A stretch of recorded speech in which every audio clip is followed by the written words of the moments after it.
settlement leads to certainty, and certainty leads to economic development. From our perspective, we would rather work with others and be prosperous so that we can contribute positively to the regional economy. And with that, I believe that self-government is something not to fear, it's something to embrace. Since the British Columbia Treaty process began in the early 1990s, British Columbians have repeatedly heard that modern treaties are essential to resolve questions about Aboriginal rights and title. Treaties will provide certainty over ownership and use of land and resources, and clearly set out Canada's, British Columbia's, and First Nations' rights and obligations. Why is this so critical to the future of British Columbia? What does it mean to First Nations, business, and local governments? How will British Columbia change as treaties are concluded? Business, local government, and First Nation leaders share their views on what treaties mean to them, and ultimately to all British Columbians. The general public is not as aware of the need for treaties as they ought to be.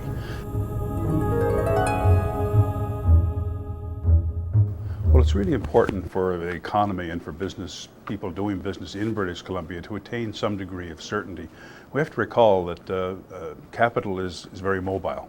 British Columbia needs to compete for capital investment in the province, in the economy. And as long as there's any element of uncertainty, that lessens our ability to compete.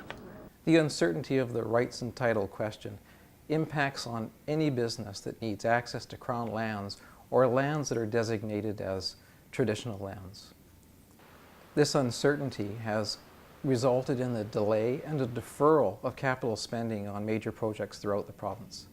TELUS has not been immune to this. We have deferred projects. Well, certainty of the land base around a municipality such as Prince George or our region is very important. When you have uncertainty, you have caution throughout the economic development field. They don't want any surprises. And quite frankly, they have the luxury of being able to do that. All communities are in competition with one another in attracting economic development to them. So corporations are going to go to those communities that have stability within the land base. You know, from a business perspective, one thing we all strive for is to create sort of a sense of certainty, or to know what the rules of the game are going to be. And so to resolve any uncertainties, whether it be developing treaties or developing partnerships or relationships, are very good, because it creates a sense of predictability for our business. About 2/3 of Aboriginal people in British Columbia are represented in modern-day treaty negotiations, among them the Tsawwassen and the Lheidli T'enneh First Nations, 2 of 4 negotiating tables expected to conclude final agreements in 2005. From that vantage point, Tsawwassen and Lheidli T'enneh representatives discuss a vision for the future that includes new relationships and new partnerships. Certainty for our community means that we will have the ability to take care of ourselves. It means we will know what our jurisdiction is in relation to British Columbia and Canada. It means we will be able to build a future for ourselves.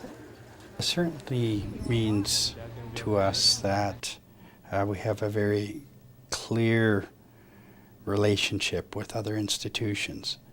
Those institutions could include government, federal government, provincial government, municipal government. It's very important to us that we have a very clear understanding in regards to where we fit in the structure of this country. As a result of the British Columbia Treaty process, First Nations communities and local government communities have been able to build relationships that have developed into partnerships in their respective communities.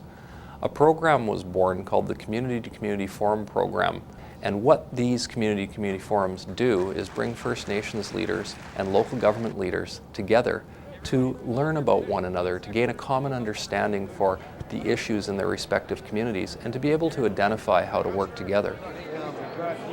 Instead of competing for resources, we now have an opportunity to work together to improve both industry and First Nation communities' economic outlook, and more importantly, also to build positive working relationships that will stand the test of time. Hello, Kinsley here. One of the things that is paramount here is you need to, when talking about land use planning and cooperation between First Nations and municipalities, it should be about land use, not ownership. So it's irrelevant as to who owns the land. It's how that land use impacts the overall community, both Aboriginal and non-Aboriginal. And you work those things out, you're going to have a better place.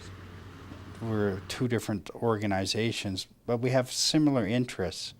So we have to work together in regards to providing certainty in the surrounding area. I think it will have a positive impact on the City of Prince George, the Regional District, and others such as industry. Bolstered by an emerging entrepreneurialism among First Nations, treaties will create new opportunities for business and industry throughout the province to prosper and grow. We've seen increased in entrepreneurship in young Aboriginals. That has been great for moving relationships ahead. We've seen increased openness, and that's made us more comfortable and hopefully First Nations more comfortable. A treaty, I believe, will open doors for Lheidli T'enneh to establish partnerships with industry, whether it be resource-based industry or the service industry in regards to the tourism. I think it will create many opportunities for the Lheidli T'enneh. It makes good business sense for us to deal with First Nations. It has proven over and over again, not only in British Columbia but in Quebec and in our operations throughout the world, that working with First Nations can create value if it's done in a respectful and timely manner, and that's certainly good for our business. Treaties and the certainty they will provide will level the landscape for business to operate in all communities throughout British Columbia. But First Nations that are self-empowered, who are no longer under the Indian Act, will be able to enter into meaningful business relationships which will assist their communities in gaining economic development. The entrepreneurship of First Nations will be the driving force for their communities. The one partnership that we're currently involved in with our logging company, the intent of that partnership was to work together for 5 years and then sever the relationship. Things have went so well with that relationship that we're on the verge of signing a 12-year agreement. Alcan's had the opportunity to work with 3 First Nations in north central BC, where we had a good portion of our forested land had been infested by mountain pine beetles, essentially devaluing the value of those forests. What we had was a business plan. We had to harvest the timber in a timely and safe environmental manner. We could have easily gone out to a large forest company to do that, but instead we thought we'd work with a community of 3 First Nations to see if they had the capacity and help them build a capacity to harvest the timber. So after 4 months into it, what we've seen is our need to deal with an environmental issue and harvest the trees has been accomplished. Post-treaty, the Nisga'a, I think it's fair to say, recognized that they had a need to create connectivity between their villages and their central government. Located many, many miles apart, travel to operate their government became difficult. And so telecommunications has become a very important part of operating their government systems. They have entered into a business relationship with TELUS, where they will gain bandwidth from TELUS and be able to provision services to their communities directly. And TELUS will connect them to the worldwide network. Treaties will create new opportunities for First Nations and local governments, but there are also challenges. So there is a lot of intergovernmental issues that need to be discussed so that everyone can realistically factor in the need for First Nations to develop an economy in an area that has lots of pressures on it. So our vision is trying to establish dialogues to help ensure everyone can prepare for that, not to ignore it, but to actually help facilitate First Nation communities' needs as well. I believe that at the end of the day, it will be more positive for not only the Lake Litani, but our neighbors. I think it'll have a positive impact on the economy overall. But I believe through our success, we will have the ability to have a positive impact in the regional economy. And that is going to be over the long term. It'll be those relationships on the ground floor in the communities that carry forward the good faith and the implementation of positive relationships. And that's why it is so important for local communities and First Nations to work together in partnership in all aspects of working on behalf of the citizens they serve within their communities. We've had such a good working relationship that it's the change from no treaty to treaty will, I'm assuming, will be almost seamless. And the only thing the public will know that what we've been saying all along, that treaty settlement leads to certainty, and certainty leads to economic development. Treaties will pump billions of dollars into the BC economy. Total benefits, including new investment, could be as high as $50 billion over the next 25 years, according to a study by the BC Treaty Commission. It's in everybody's best interest, all British Columbians' best interest, to settle these treaties, to make sure that everybody has an equal opportunity to participate, to contribute, to be a part of the growth and development of the economy here in British Columbia. From the perspective of business, treaties are, and the resolution of treaties is hugely important. Treaties will bring to the economy a foundation of principles and rules, equitable rules, under which business will be prepared to locate, to invest, to innovate, and to grow. Treaties will also bring certainty to First Nation interests as well as business interests. And both those interests must be satisfied. Well, I think we've already seen many of the benefits of treaties in other parts of Canada and here in British Columbia through the Treaty 8 process in the Northeast. Nisga'a is also a good example of some of the things that can happen as a result of having a treaty in place. And certainly merchants and business people in the terrace area will tell you that a great deal of economic activity has happened since Nisga'a was put in place in that region. There's been great discussions within the BC Treaty process and huge advancements with regards to modern thinking in coming up with arrangements where First Nations communities and local governments can work together respectively in broader regional decision making. And with that, I believe that self-government is something not to fear, it's something to embrace.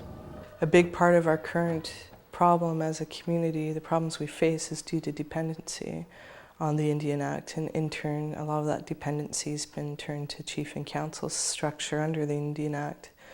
And I think success as a community is going to be based on individual success, not having a community business try and create wealth for everybody, but everyone working for their own families and supporting their own households. My vision over the long term is that our community, as it grows, will have a healthy interdependence with the outlying community.